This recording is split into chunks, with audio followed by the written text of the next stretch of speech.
The Monaco Grand Prix is one of F1's classic races. It was first held in 1929 and many of the sport's greatest drivers have won there. It's probably fair to say that Monaco hasn't always provided the best race of the season. Let's face it, it is a ridiculous place for a race. But every now and again it throws up a truly remarkable event. That's no more true than in 1982, when a frankly ridiculous finish left onlookers wondering if they would ever get a winner across the line. This is a short view back to the past on Monaco's most dramatic Grand Prix. Gentlemen, a short view back to the past. The 1982 F1 season was one of the most controversial, exciting and tragic in history, and probably deserved its own video. Monaco was round 6 and it was the first event after the tragic death of Gilles Villeneuve during practice for the Belgian Grand Prix. Villeneuve was a Ferrari hero and had won the race the year before in exciting circumstances with the truck of the 126CK. That win had been the first for a turbocharged car around Monaco, but by 1982 a turbo was generally the thing to have.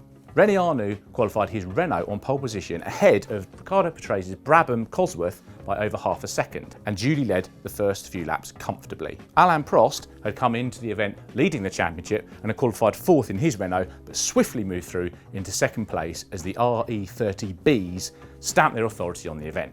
Arnoux was 7 seconds ahead of Prost when he spun at the swimming pool complex and stalled. He was out of the race and handed the lead to teammate Prost.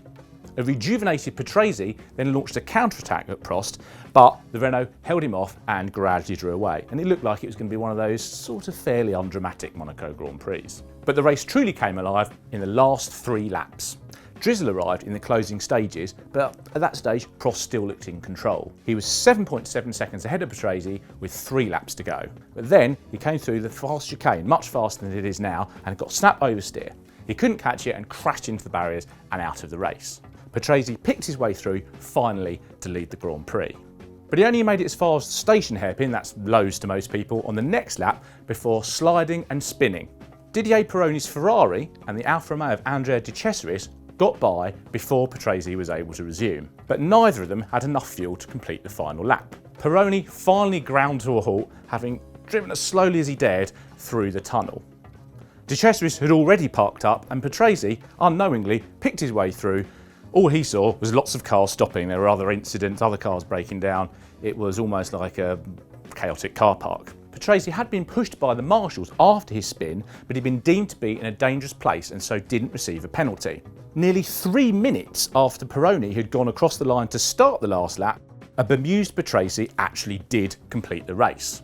It was his first World Championship victory, and the Brabham driver was the only one to complete the 76-lap distance.